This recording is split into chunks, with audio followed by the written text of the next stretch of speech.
একটা কথা বলতে পারি? কেন বলুন তো? আপনার মুখের একটা ফটো তুলতে পারি?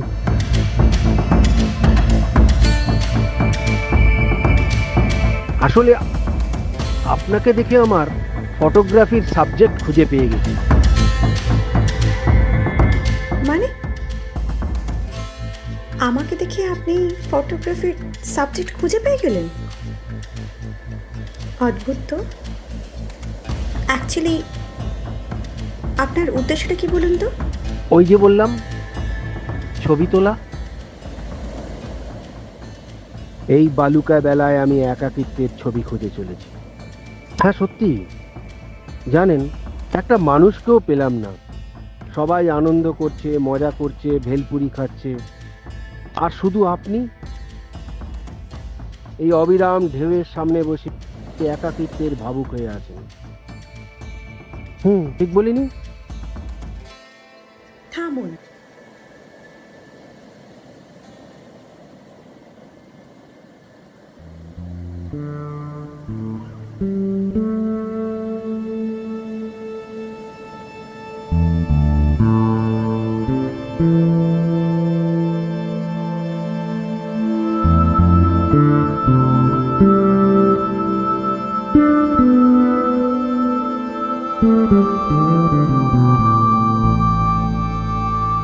একটা সত্যি কথা বলবেন?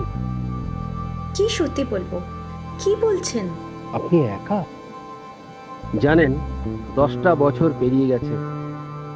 মানুষের মুখ দেখে মানুষের মনটাকে খুঁজে নিতে পারি। ছবি তোলা আমার নেশা। ঠিক আছে, আপনি ছবি তুলতে পারেন।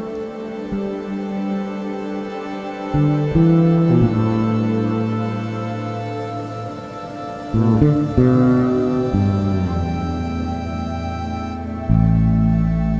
হুম।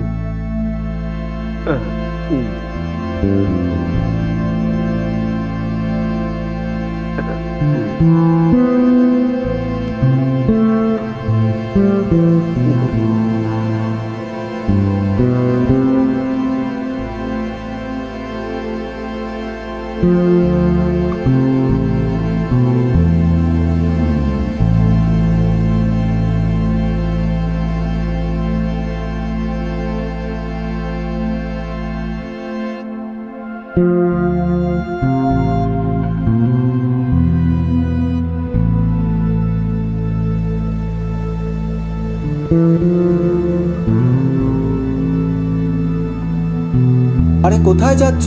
আবার সেই ক্যামেরা? ওহ, তোমার এই নেশা। কি হলো? কি হলো? আমার ক্যামেরা নিও না। আমার ক্যামেরা নিচ্ছ কেন? কেন নিচ্ছ? হ্যাঁ, আমাকে ছেড়ে দাও, আমাকে ছেড়ে দাও, আমাকে একা থাকতে দাও।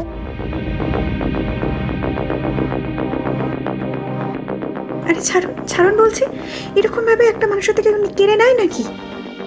আপনি কে? করছেন আপনি কেন কেন? নাক গলাচ্ছেন? তাহলে এরকম ভাবে আপনি কেড়ে নেবেন? অদ্ভুত। আপনি জানেন ইনি আমার দাদা? সত্যিটা কি জানবেন? 10 বছর আগে মানে? এই সমুদ্রেই দাদা আমার বৌদিকে হারায়। হঠাৎ একটা ঢেউ আর সব শেষ।